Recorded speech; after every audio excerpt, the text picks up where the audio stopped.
अभी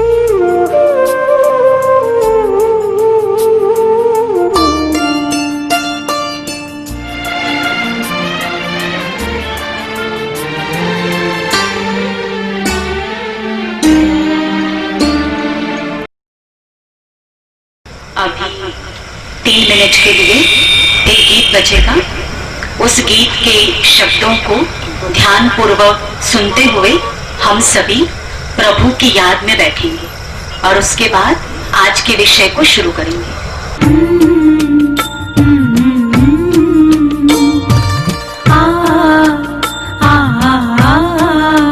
जीवन तुमने दिया है, संभालोगे तुम।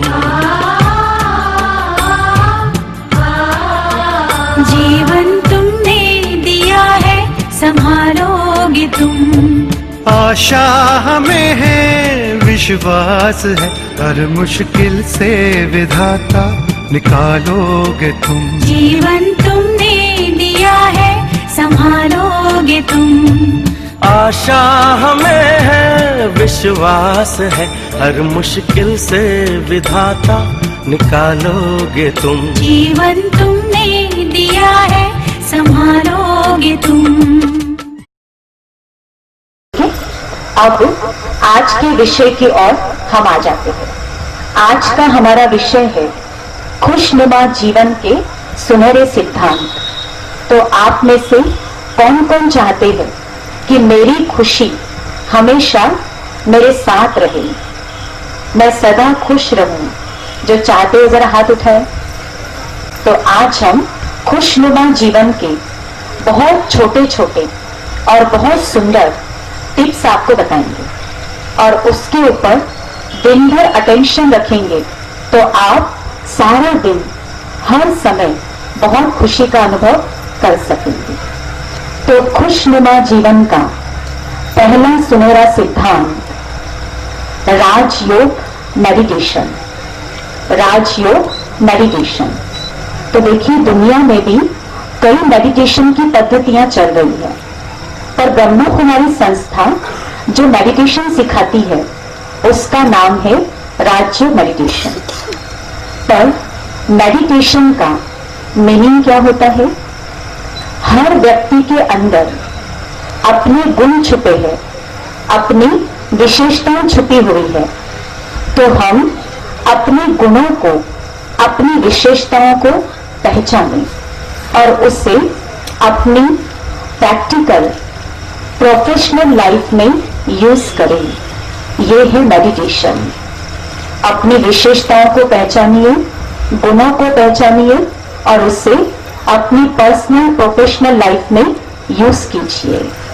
देखिए संसार में जो भी महान हुए जन्म से महान नहीं थे, उन्होंने अपनी विशेषताओं को पहचाना, उसको अपनी प्रोफेशनल लाइफ में यूज किया और इसीलिए वो महान बन गए। तो याद रखिए आप भी साधारण नहीं हैं, आप भी ऊंचे से ऊंचे भगवान के बच्चे हैं। अपनी विशेषताओं को पहचानिए, उसे अपनी पर्सनल लाइफ में यूज करिए। और तनाव का सबसे बड़ा कारण क्या है? आज हर मनुष्य भाग रहा है। कहाँ भाग रहा है, क्यों भाग रहा है? जिन चीजों के पीछे भाग रहा है वो चीजें भी साथ जाने वाली नहीं है, पर उसके बावजूद भी सब भाग रहे हैं। तो हम भागना कम करें, एकांत में बैठकर अपने से आज बात करिए। मैं कौन हूं, मैं किसका हूं, मैं कहां से आया हूं, मेरे इस मानव जीवन का लक्ष्य क्या है? क्योंकि कहते मनुष्य एक महान लक्ष्य को लेकर इस सृष्टि पर आया है। तो अपने लक्ष्य को आप पक्का कर लीजिए कि मेरे इस मानव जीवन का लक्ष्य क्या है। और याद रखें, समय को पहचानिए, अपने स्वयं के मूल्य को जानिए। केवल अच्छा खान पान, अच्छा रहन सहन, अच्छा स्टैंडर्ड ऑफ लिविंग यही जीवन नहीं है। यही जीवन का उद्देश्य नहीं है। तो अपने जीवन की दिशा को और दशा को निर्धारित करना, इसी का नाम है मेडिटेशन। तो मेडिटेशन एक विस्तार का विषय है। आगे के सेशंस में हम उस पर चर्चा करेंगे, पर आज आपको सार रूप में कह रहे हैं मेडिटेशन अर्थात अपनी विशेषताओं को, गुणों को पहचानिए और उससे अपनी पर्सनल प्रोफेशनल लाइफ में यूज करिए। ठीक है। अब खुशनुमा जीवन का दूसरा सुनहरा सिद्धांत, अपनी तुलना दूसरों से न करें। यहां स्क्रीन पे दिखाई पड़ रहा है ना। तो सेकंड पॉइंट कौन सा? अपनी तुलना दूसरों से ना करें। तो देखो, खुशी कब गुम होती है? जब हम दूसरों से अपना कंपैरिजन करते हैं कि वो ऐसा है, उसके पास ये है और मेरे पास क्यों नहीं। आता है ना मन में कभी कभी, तो उससे खुशी क्या हो जाती है? गायब हो जाती है। तो यदि खुश रहना चाहते हैं तो आज एक संकल्प कर लीजिए कि मुझे अपना कंपैरिजन दूसरों के साथ नहीं करना है। ठीक है। और मैं जो हूं, मैं जैसा हूं, मैं इस संसार के रंगमंच का एक अच्छे से अच्छा कलाकार हूं। मैं जो हूं, जैसा हूं, संसार के रंगमंच का एक अच्छे से अच्छा कलाकार। मेरे पास अपनी विशेषताएं हैं, अपने गुण हैं। उसे पहचान कर प्रभु की देन मानते हुए, प्रभु का प्रसाद मानते हुए खुश रहना सीखिए, संतुष्ट रहना सीखिए। क्योंकि कहते संतुष्टता सबसे बड़े से बड़ा खजाना है। जहां संतुष्टता है वहां सब प्राप्तियां हैं, और जहां संतुष्टता नहीं है, भले सब कुछ है पर उसके बावजूद भी कुछ भी नहीं है। तो संतुष्ट रहना सीखिए। क्योंकि लोगों की नेचर क्या होती है? हमेशा डिससेटिस्फाइड। जिन परिस्थितियों में है, जिन लोगों के बीच में है, जिस प्रोफेशन में है, तो हमेशा असंतुष्ट रहते हैं। पर आज से आप पक्का कर लीजिए, मैं जिस भी प्रोफेशन में हूं, जिन भी लोगों के बीच में हूं, जिस भी परिवार में हूं, वहां मुझे बेस्ट से बेस्ट पार्ट बजाना है। कैसा पार्ट बजाना है? Best part. चाहे मैं कहीं भी हूं, और अपनी तुलना दूसरों से नहीं करनी है।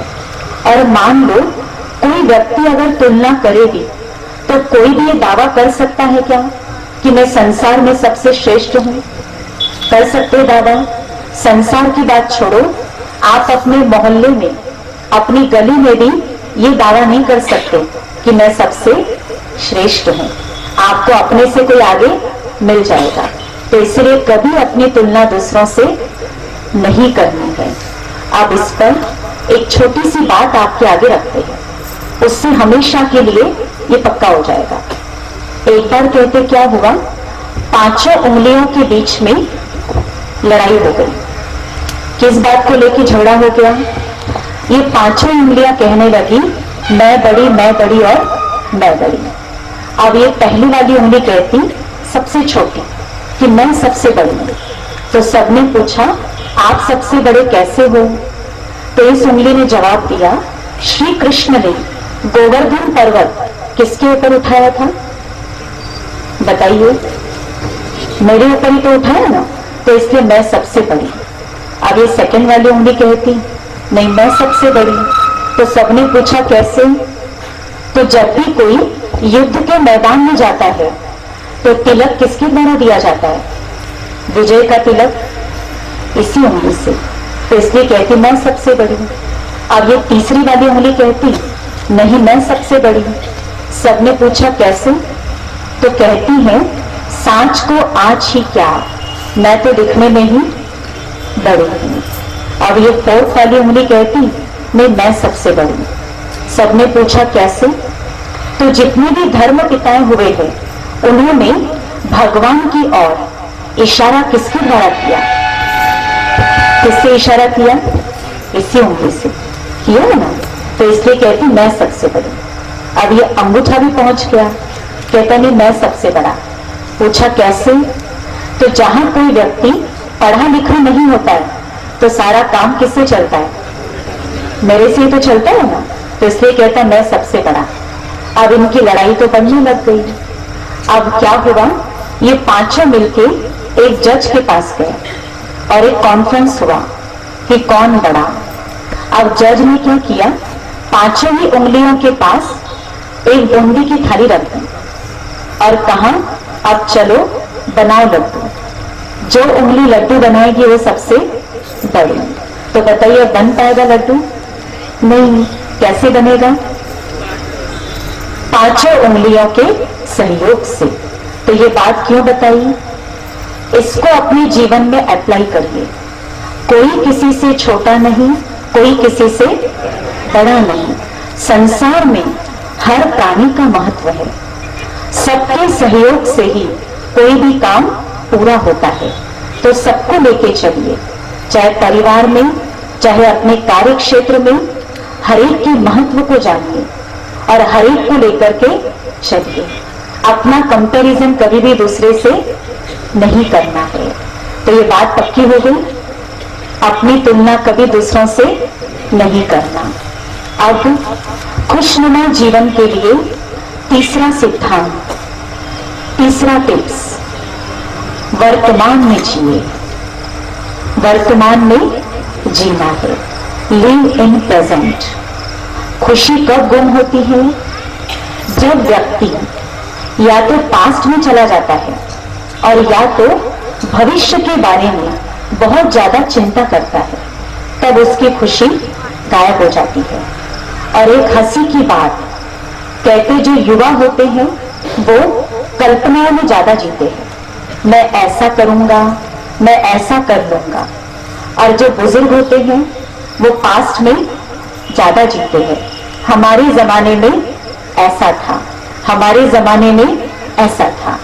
पर बजाय पास्ट के और बजाय फ्यूचर के हमें क्या करना है बताइए? वर्तमान के क्षणों का आनंद लेना है, लिव इन प्रेजेंट। एक बात आपके आगे रखें, गुजरे हुए पल कभी दोबारा लौट करके नहीं आते हैं। तो चाहे कोई कितना भी बड़ा करोड़पति हो, पर वो बीते हुए पलों को कभी खरीद सकेगा क्या? नहीं खरीद सकता। तो इसीलिए समय के महत्व को जानिए। आप जीवन के इस मुकाम में जहां भी खड़े हैं, चाहे आप बच्चे हैं, चाहे आप युवा हैं और चाहे आप वृद्ध हैं, आप अपने से एक प्रश्न करिए, अब तक आप कैसे जिए? अब तक कैसे जिए? क्या हम जीवन का भरपूर आनंद ले रहे हैं? क्योंकि चिंता का नाम जीवन नहीं है, आनंद का दूसरा नाम है जीवन। तो जीवन का भरपूर आनंद लेना है।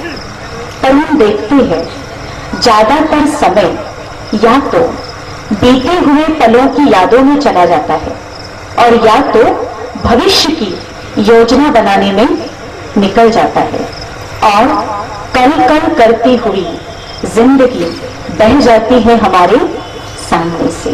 तो आज पक्का कर लीजिए, बीते हुए पलों को याद नहीं करना है। कोई ऐसी घटना अगर पास्ट में हो भी गई है तो उसको सोच सोच के परेशान होने की आवश्यकता नहीं है। इस पर एक बहुत सुंदर पंक्तियां है बच्चन जी की। कौन सी पंक्तियां? बहुत सुंदर, उन्होंने वर्तमान पर कहा हुआ है, जो बीत गई सो बात गई, जो बीत गई सो बात गई, नभ के कितने तारे टूटे, नभ के कितने तारे टूटे, उसके कितने साथी छूटे, उसके कितने साथी छूटे। बोलो उन टूटे तारों पर, बोलो उन टूटे तारों पर, अंबर कब शोक मनाता है, अंबर कब शोक मनाता है, जो बीत गई सो बात गई। जो बीत गई सो बात गई। कोई बात अगर अच्छी लगे ना बीच में तो आप ताली बजा सकते हैं, ठीक है। तो आज से क्या करना है, जो भी कुछ पास्ट में हो गया, ऐसा कुछ भी बुरा, उसको बार बार याद करके डिस्टर्ब होने की आवश्यकता नहीं है। बजाय उसके वर्तमान के क्षणों का भरपूर आनंद लीजिए। और कई बार क्या होता है, कई लोग काल्पनिक दुखों में जीते हैं।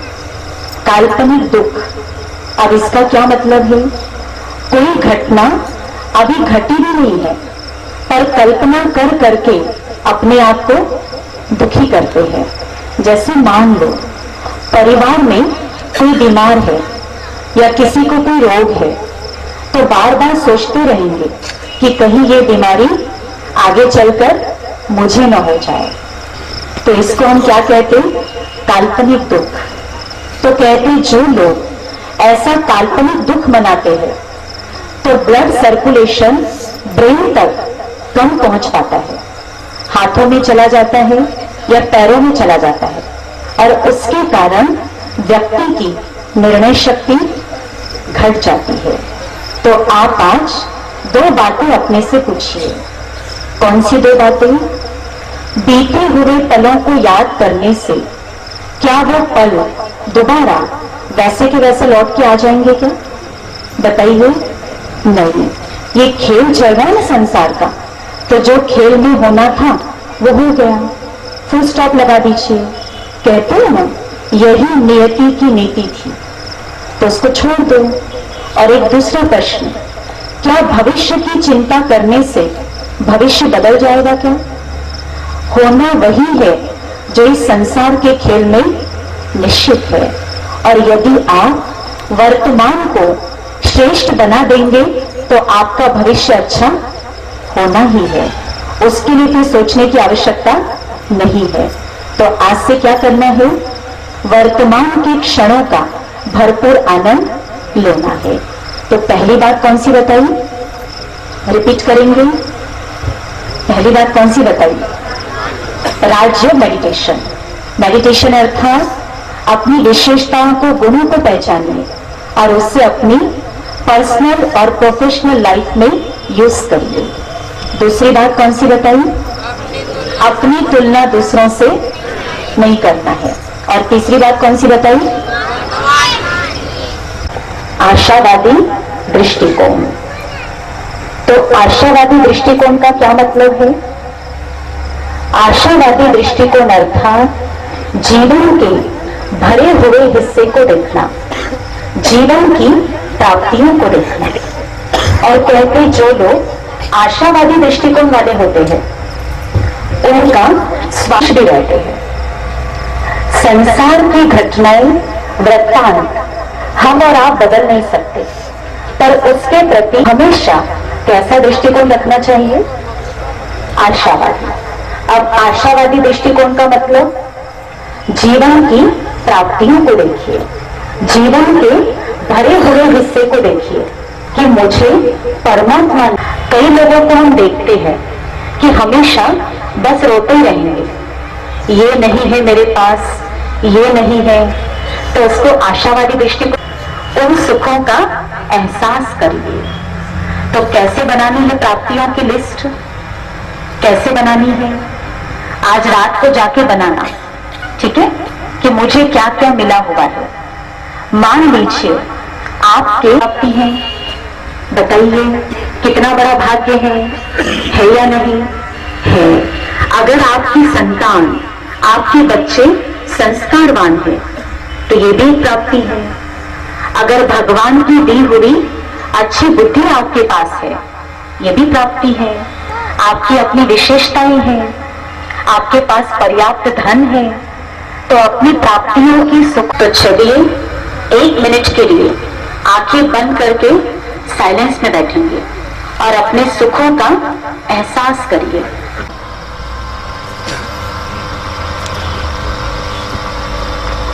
अपने सुखों का एहसास करिए।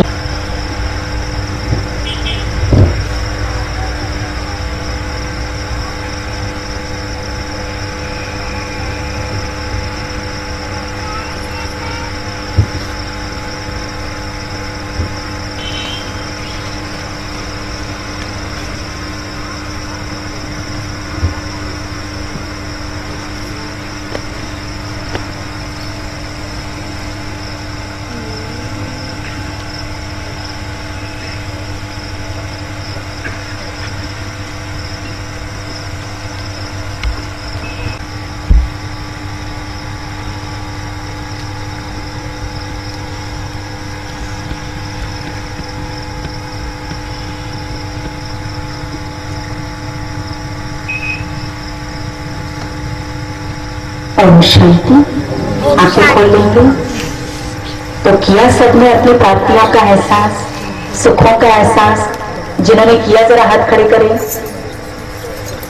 सबने किया, बहुत अच्छी बात है।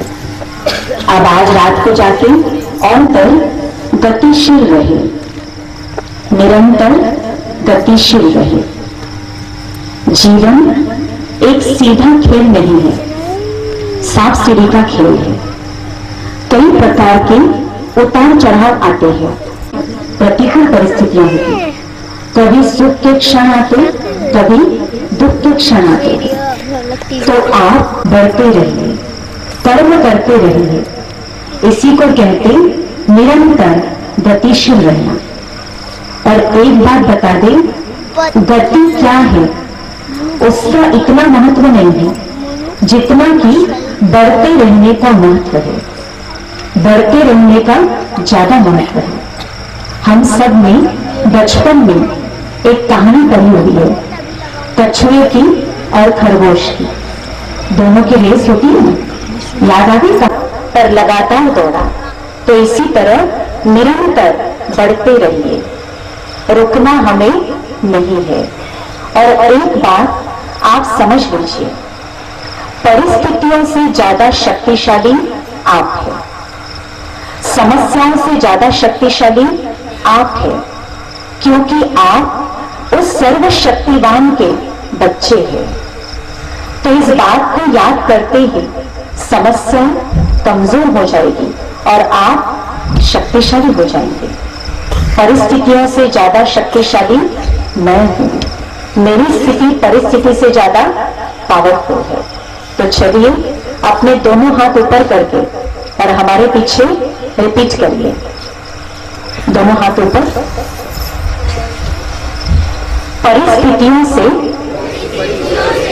अधिक शक्तिशाली मैं हूं, समस्याओं से अधिक शक्तिशाली मैं भगवान की मैं संतान हूं। हाथ नीचे कर लेंगे।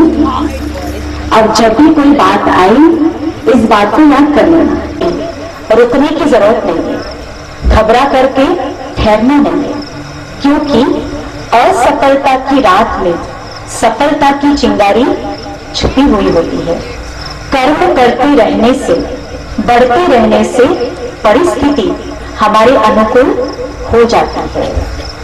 कर्म करते रहने से परिस्थिति को अपने अनुकूल हम बना सकते हैं। इस पर हम आपको चीन की एक प्रसिद्ध लोक कथा सुना रहे थे। कहते एक बार क्या हुआ, चीन के एक कस्बे में एक भविष्यवाणी हुई। अगले 10 वर्षों तक यहां पर बारिश नहीं होगी। अब जैसे इस भविष्यवाणी को सबने सुन लिया तो किसानों ने क्या किया, अपने अपने हल घर के अंदर रख दिया। अब एक किसान खेत में हल चला रहा था। अब इतने में आसमान से बादल गुजर रहे थे। कौन गुजर रहे थे? बादल। अब बादलों को ये बात बड़ी अजीब लगी। उन्होंने किसान से रुक करके पूछा, क्या तुमको पता नहीं है कि यहाँ अगले 10 वर्षों तक बरसात होने वाली नहीं है? तो किसान कहता है, हाँ मुझे मालूम है। तो फिर तुम हल क्यों चला रहे हो?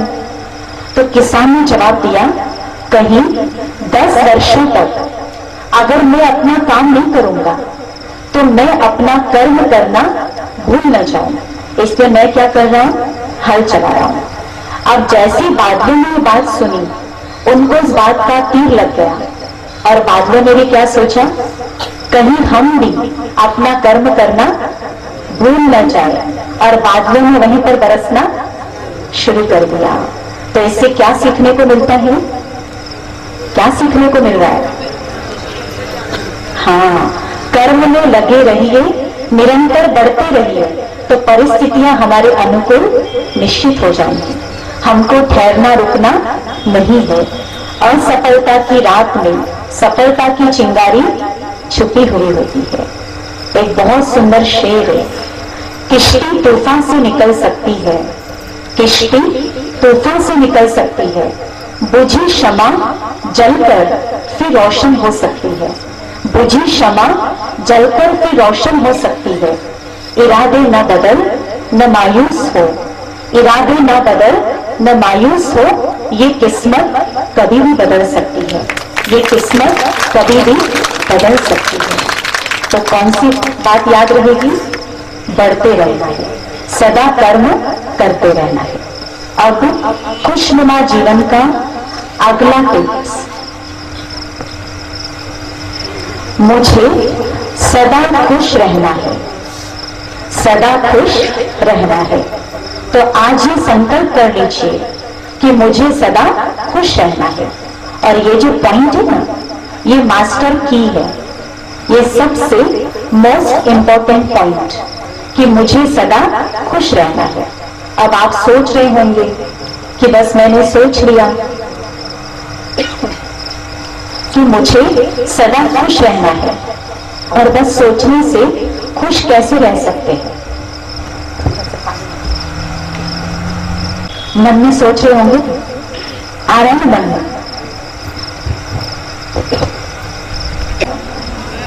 मैं भगवान का बच्चा हूं, खुशियों के खजानों का मालिक हूं। तो आपको सदा खुश क्यों रहना है? क्योंकि आप किसके बच्चे हैं? भगवान के। और भगवान की महिमा में क्या गाया जाता है? दाता है। तो जब हम भगवान के बच्चे हैं, तो बच्चा अर्थात पिता की प्रॉपर्टी का वारिस, पिता की प्रॉपर्टी का हकदार। तो आज स्वयं भगवान वर्षे के रूप में, प्रॉपर्टी के रूप में मुझे खुशी दे रहे हैं। तो मुझे खुश रहना चाहिए कि नहीं? बताइए, रहना चाहिए, क्योंकि बच्चे का पिता की प्रॉपर्टी के ऊपर अधिकार होता है। तो इसीलिए मुझे सदा खुश रहना है। अब खुशी की क्या क्या महिमा है, जरा आप सुनेंगे। कहते खुशी ईश्वर के द्वारा दिया हुआ निःशुल्क उपहार है। इच्छुक व्यक्ति इसको निःशुल्क प्राप्त कर सकता है, और करोड़ों रुपए देकर के भी इसको खरीदा नहीं जा सकता। कहते खुशी सबसे बेस्ट दवाई है। कई बार ऐसा होता है, भले कितनी बड़ी बीमारी आई है, पर मन खुश है, तो मन की खुशी से उस बीमारी का प्रभाव भी कम हो जाता है। इतना खुशी की दवाई का असर होता है। और कहते खुशी सबसे बेस्ट डाइट है, सबसे बेस्ट डाइट खुशी। खुशी जैसी खुराक नहीं। कई बार होता है ना, मान लीजिए सूखी रोटी सामने आ गई खाने के लिए, पर मन खुश है, तो उसको भी आप अच्छे से पचा लेंगे। और मान लो मन खुश नहीं है, 56 प्रकार के पकवान भी दे दिए जाए, तो उसका आनंद ले पाएंगे क्या? नहीं। तो खुशी का इतना महत्व है। और कहते हैं जब हम खुश रहते हैं, अंदर की खुशी, मन की, तो हमारे ब्रेन से एक तरंगी निकलती है, अल्फा वेव्स, और इससे व्यक्ति की मेमोरी पावर, कंसंट्रेशन पावर और डिसीजन पावर बढ़ जाती है। निर्णय शक्ति, एकाग्रता की शक्ति और स्मरण शक्ति वो बढ़ जाती है। जितना हम खुश रहते हैं, अंदर की खुशी, तो कहते बॉडी के अंदर एक हार्मोन निकलता है, केमिकल एंडोर्फिन्स, और इससे व्यक्ति की रेजिस्टेंस पावर, रोग प्रतिरोधक शक्ति है। और ये केमिकल मनुष्य के अंदर नेचुरल उमंग, उत्साह और कॉन्फिडेंस बिल्टअप करता है। तो सोचिए, खुश रहने का फिजिकली भी इतना फायदा है, तो खुश रहना चाहिए कि नहीं? रहना चाहिए ना। जब इसे स्वास्थ्य भी अच्छा रहना है, तो क्यों नहीं खुश रहना चाहिए? पर आज हम देखते कि लोग हंसना भूल गए हैं। हंसने के लिए कहां जाते हैं? कहां जाते हैं? Laughing club. लाफिंग क्लब में जाना मतलब पैसा दो और हंसना सीखो। इतना ही नहीं, कहते हैं मई महीने का सेकंड संडे विश्व हास्य दिवस के रूप में मनाया जाता है। मतलब 365 दिन में से एक दिन खुश रहने का और 364 दिन फिर ऐसे, यही कहेंगे ना। और अभी तक हम सुनते थे कि नींद नहीं आती तो उसके लिए स्लीपिंग पिल्स लेते हैं, पर आज क्या स्थिति है, खुश रहने के लिए भी दवाई निकल गई है जिसको कहते हैं हैप्पी पिल्स। और बॉम्बे दिल्ली जैसे बड़े बड़े शहरों में छोटे छोटे बच्चे अपनी पॉकेट के अंदर ये पिल्स लेकर के घूमते हैं और इसके बारे में साइकियाट्रिस्ट बहुत चिंतित है क्योंकि आगे चलकर भविष्य में इसका इफेक्ट बहुत डेंजरस है। तो हम आपसे पूछना चाहेंगे, क्या सच्ची खुशी विश्व हास्य दिवस मनाने से मिलेगी, लाफिंग क्लब में जाने से मिलेगी, हैप्पी पिल्स लेने से मिलेगी? तो कैसे मिलेगी फिर बताइए। सच्ची खुशी का खजाना हमारे भीतर छुपा हुआ है, मन में छिपा है, और ये खजाना बाहर आता है मेडिटेशन और पॉजिटिव थिंकिंग से। मेडिटेशन और पॉजिटिव थिंकिंग। तो ब्रह्मा कुमारी संस्था का ये मकसद है, ये लक्ष्य है, हर मानव मन को खुशनुमा बनाना। तो आप में से कौन कौन चाहते हैं कि हमेशा हमारे चेहरे खुशनुमा टमाटर जैसे लाल रहे? जो चाहते हो जरा हाथ खड़े करें। देखो सब चाहते हैं। तो अब आपने हाथ तो उठा दिया, पर उसके लिए क्या करना पड़ेगा आपको बताएंगे। तो जो बताएंगे फिर उसको करेंगे, तब तो ऐसी स्थिति होगी। तो क्या करना है, आज उसके लिए प्रतिज्ञा करनी है। पर प्रतिज्ञा भी कैसी प्रतिज्ञा? भीष्म प्रतिज्ञा। फेमस है ना भीष्म प्रतिज्ञा, जिसको हम कहते दृढ़ प्रतिज्ञा। ये नहीं कि हाँ खुश रहूंगा, खुश रहना है, ऐसे नहीं। कैसी प्रतिज्ञा? दृढ़, भीष्म प्रतिज्ञा। और भीष्म प्रतिज्ञा का मतलब क्या है? उस प्रतिज्ञा पर चलने के लिए अगर मुझे कुछ सहन करना पड़ता है, अगर मुझे किसी का सुनना पड़ता है, अगर मुझे झुकना पड़ता है, अगर मुझे मरना मिटना पड़ता है, तो उसके लिए भी मैं तैयार हूं। इसको कहते भीष्म प्रतिज्ञा। सहना पड़े, झुकना पड़े, सुनना पड़े, पर मेरी खुशी मुझसे कोई छीन नहीं सकता। या आज अपने आप से आप जड़ प्रतिज्ञा कर लीजिए। तो जो ऐसी प्रतिज्ञा कर सकते हैं, आप वो जरा हाथ उठाए। आप थोड़े कम हो गए हाथ, आधे से ज्यादा लोगों के उठे, पर कुछ लोगों के हाथ उठे हुए नहीं। अब आपको एक बात बता दें, जब आप यहाँ हाथ खड़े करते हो ना, तो आपको यहाँ डरना नहीं है हाथ उठाने में। क्यों नहीं डरना है? क्योंकि ऊपर से आपको कौन देख रहा है? परमात्मा। और जब आप हाथ उठाते हैं ना, तो उस कार्य को करने की शक्ति वो परमात्मा आपको दे देते हैं। तो इस शक्ति को लेना चाहिए कि नहीं लेना चाहिए? बताइए, लेना चाहिए ना। तो फिर हाथ उठाने में घबराने की जरूरत है क्या? जरूरत है? नहीं है। तो आप फिर से हाथ उठाएंगे जो ऐसी प्रतिज्ञा करने के लिए तैयार है। अब अपने लिए ताली बजाएंगे। अब सबके हाथ उठ गए। तो चलिए सब अपने अपने स्थान पर खड़े हो जाइए।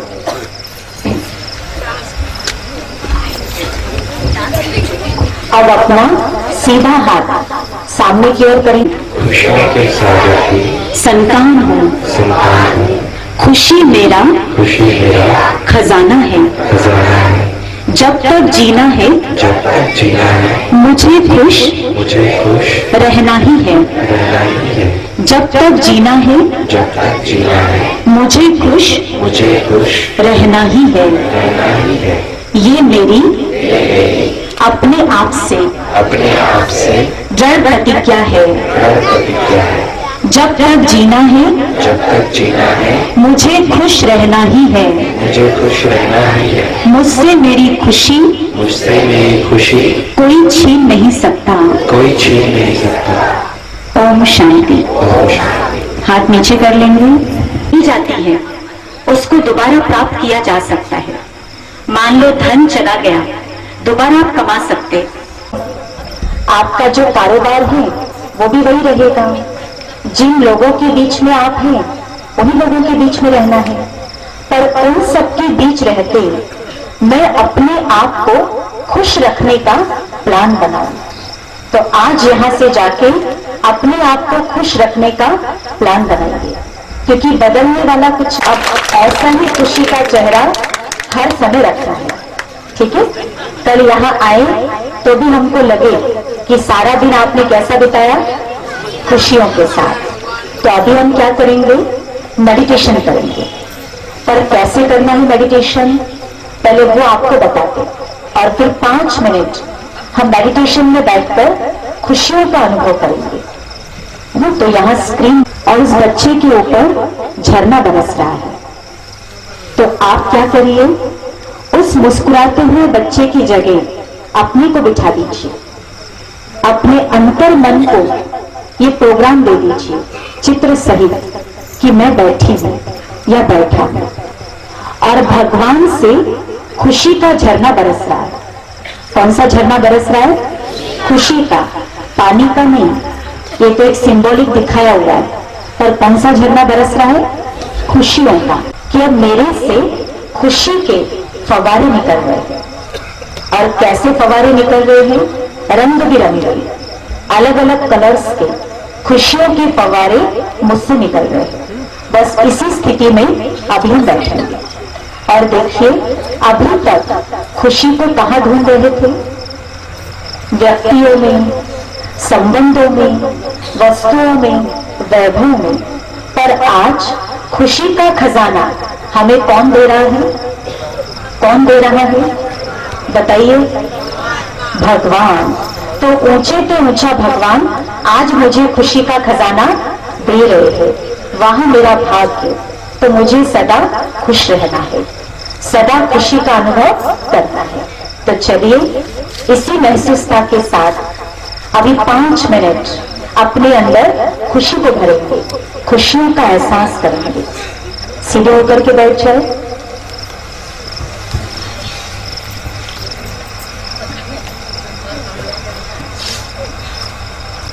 आंखें बंद कर लीजिए। आपको पीछे रिपीट नहीं करना है, बस ध्यान पूर्वक सुनते हुए महसूस करना है।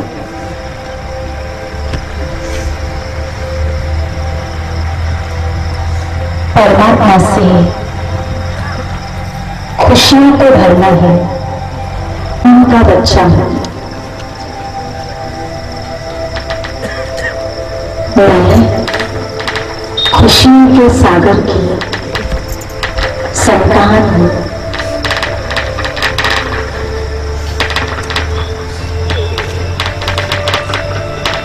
स्वयं भगवान आज मुझे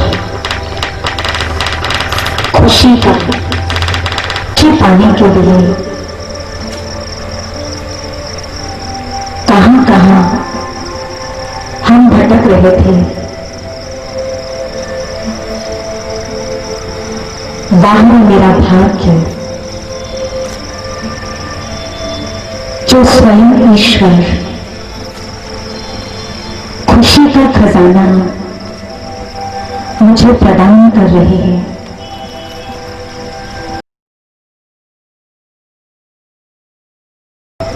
झरना बरस रहा है, येलो कलर का।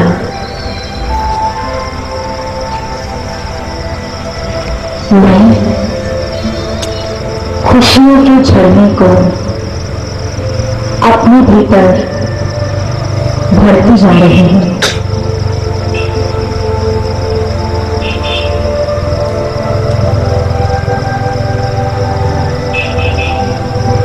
मेरे भीतर खुशी इस कदर समाई, मुझसे मेरी खुशी को अलग नहीं कर सकती।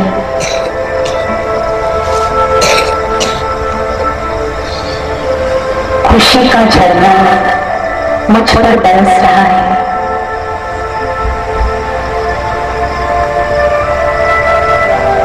मैं खुशियों के सागर भगवान की संतान,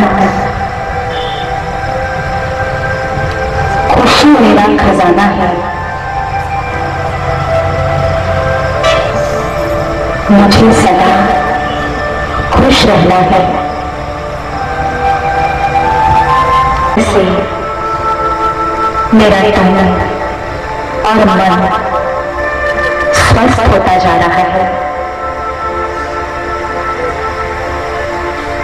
फील करें मुझसे खुशियों के रंग बिरंगे फव्वारे निकल रहे हैं।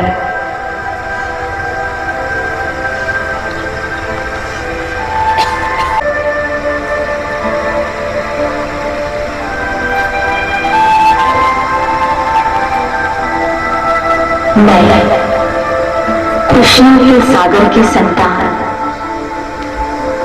खुशी के खजानों की मालिक।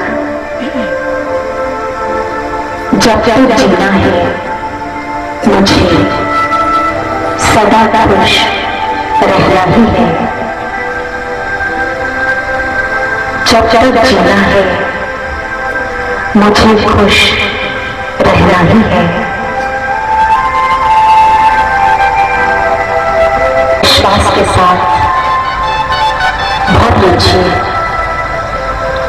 खुशी मेरा खजाना है। मुझे सदा खुश रहना ही है।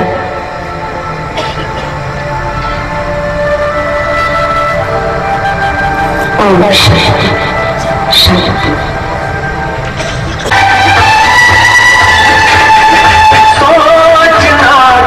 जो भी होगा देखा जाएगा। सोचना क्या, जो भी होगा देखा जाएगा। कल के लिए आज ये न कल आएगा। सोचना क्या, जो भी होगा देखा जाएगा।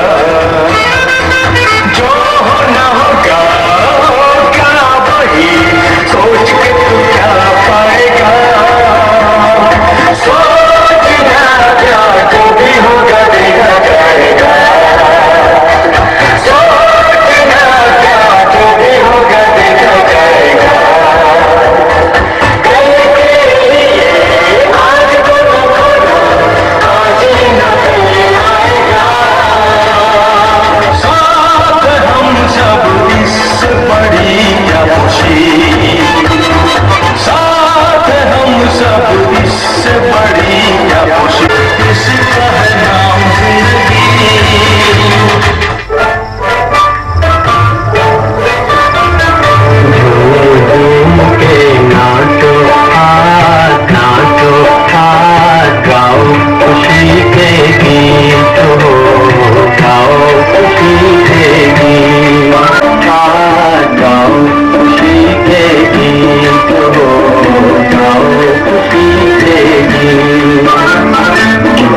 याद आ जाए कि मैंने अपने आप के साथ खुश रहने की प्रतिज्ञा की है।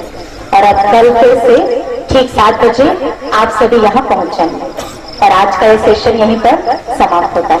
ओम शांति। तो किसी को अगर सुबह आने की इच्छा है तो सुबह भी आ सकते हैं और शाम को आना है तो शाम का टाइम है 7 से 8 और दोनों टाइम में सेम सेशन रहता है। अपनी सुविधा अनुसार कोई भी एक समय में हमें आना है और कल आप हो सके तो अपने परिवार वालों को, अपने मित्र संबंधियों को साथ में जरूर लेकर के आइए, उनके भी इस खुशियों की बेला में शामिल होने दीजिए।